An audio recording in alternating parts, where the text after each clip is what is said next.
We have a Chairman and Chief Executive Officer of the Nigerian Upstream Petroleum Regulatory Commission, Benga Komofaye. You saw him moments ago in that report. Thank you for joining us on Newsnight. So very quickly, talk to us about why it's become necessary to come up with these guidelines. 10 of them aimed at regulating the domestic crude oil supply obligations. Why has it become necessary, and how much of a game changer? What will it do to the whole sector? More importantly, how does this even change the lives of Nigerians?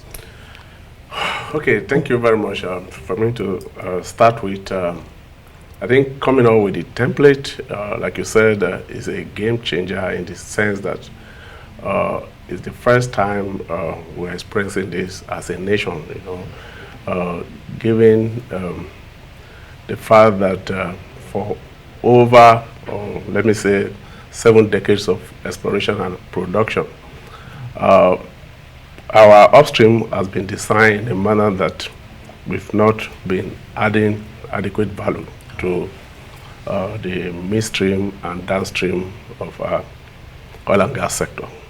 Of course, the evidence to that is to the effect that we have not been able to sufficiently meet our domestic refining, thereby making us a nation that we have abundant oil and gas resources, but we are a net importer of refined product. That is the fact as it stands. But the good thing is that the intent of the Petroleum Industry Act is to reverse this trend. And the Nigerian Upstream Petroleum Regulatory Commission, as part of its statutory mandate as enshrined under Section 109 of the PI, has recognized the need to at least implement these provisions of the law. And that itself, and again, in alignment with the declaration of our President Bola Ahmed Tinubu, that Nigeria is ready for business, and recognizing that developing our mid and downstream oil sector will equally provide avenue for value addition and that is business. So in that respect, the NUPRC actually flagged the implementation of the domestic crude oil obligation. So we flagged that off, and the implementation actually commenced. That is in compliance with provision of the law. But in doing that, like every new initiative, so we experienced teething problem, yes, and that necessitated the fact that the Commission has to step in to address the challenges. And we recognize that there was absence of a rule of engagement that is between the producer and that of the refiner.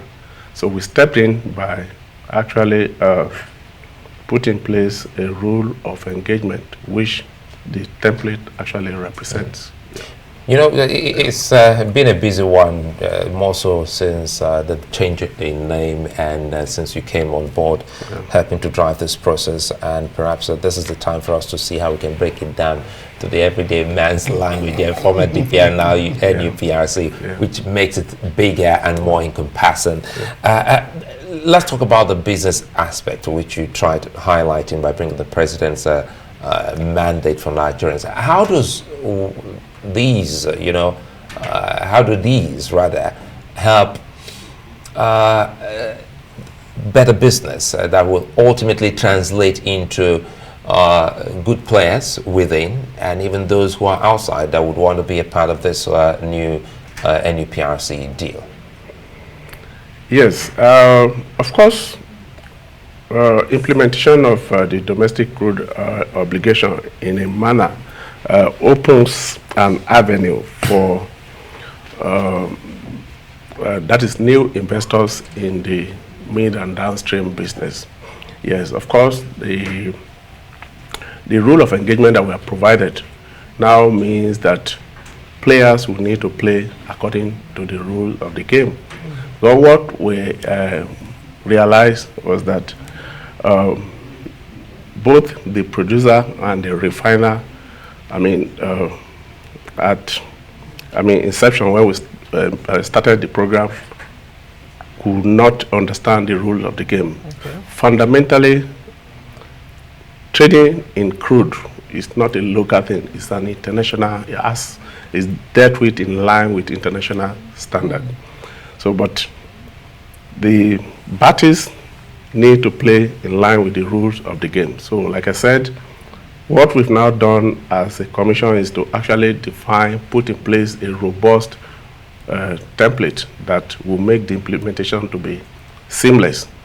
And of course, in doing that, we try to address 10 critical issues that will be the rules of the game. And of course, the template provides for default in case either party defaults. So we now expect that parties will play according to the rule, and that implementation will be seamless. Yes. What are the top 3 specifics in terms of guidelines? Can you rule out of the us? guidelines? Yes. Yes. Okay. Because we don't have that much time to go through all 10, but the critical ones, yeah. Yes. Okay. The first thing is the payment procedure. The rule provides for that is the mode of payment and the timing for putting the payment in place. For instance, it is expected that the refiner will put in place his letter of credit within 6 days preceding the first day of the laycan. That is very important to assure the producer that at least there's a firm commitment to actually offtake the cargo. Also, the rule provides for the deadline for revision of laycans. And also, one beautiful thing in the template is also the fact that the mode of payment is not agnostic to whether dollar or naira. Very important. Okay. Very important, yes, of course. And the beauty in that is that if you, that is, if the producer accepts naira, of course, that will free the pressure on the exchange rate. Yes, so that is one of the beauties of the template. So both parties could mutually agree on either of the, currencies, of play in the transaction. I'm excited about the figures. I'm looking at the figure. It's exciting. We talk about the reserves currently valued at 37.5 billion barrels, associated gas and non-reserves put at 209 trillion, making us number 2 on the continent. How do you sustain this or build on this, knowing that we have some saboteurs? Call them crude theft, or people who just play around those valves and and your property. Okay. Yes. Well, first of all, I think it is a good development, or it is a sign that at least there is growth in the activities in the Nigeria upstream petroleum sector. Reserve growth. I'm saying it is positive signal that there is growth in the industry, and so the positive data of about 1.44%. Relative to what we had in 2023 signals a growth and improvement in the activities of the industry. You will recall that by 2021 we had about 8 rigs in the country, which has grown, in a phenomenal manner to 30 as we speak. Yes.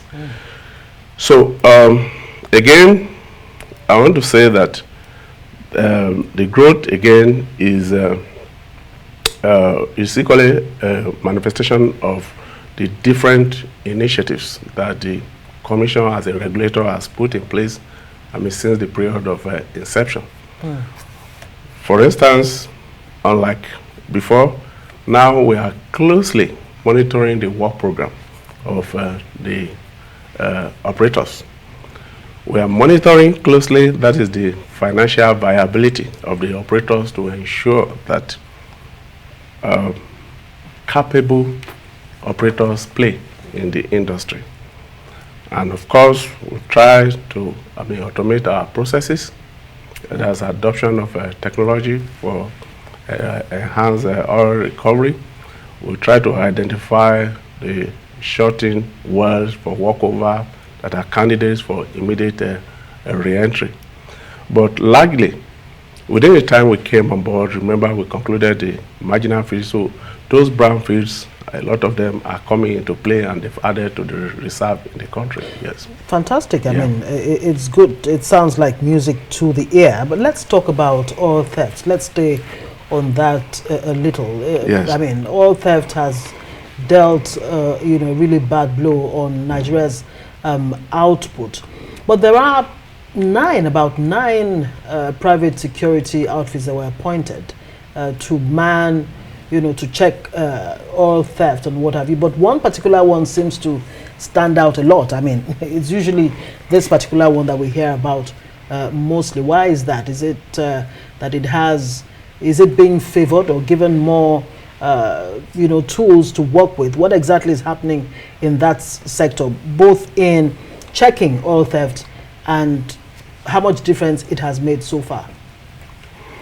Well, I think I would say that having the private security, that's what you're trying to allude to, has tremendously helped in minimizing the incident of the impact of, that is the losses the nation has recorded in terms of crude oil theft.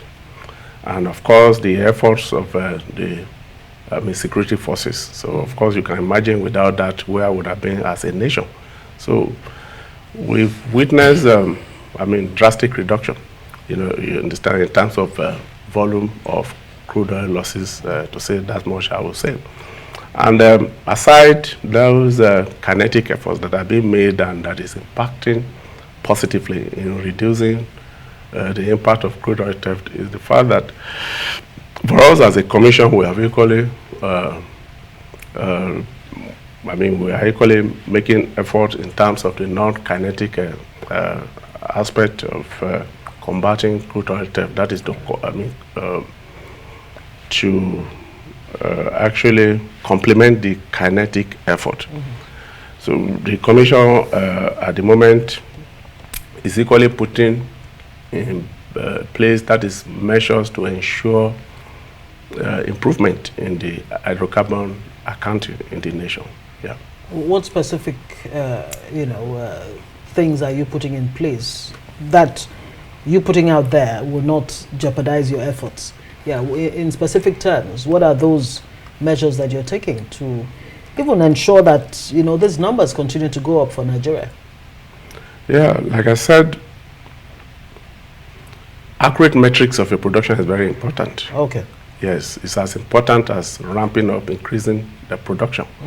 So the commission at the moment, and one of the measures, one of the initiatives we introduced as a commission was to ensure the further we put in place a regulation we should call measurement regulation. And as I speak, the implementation of the provisions of that regulation has commenced, that we expect will see the nation being able to at least have a digital monitoring of its daily production, and that is very critical. Yes. As critical as that is, looks like we should do this game perhaps maybe in another quarter. Benga Komofaye, many thanks for coming live. It's been a busy week for you, and I'd like to thank you for finding time to join us here on Newsline. Thank you very much.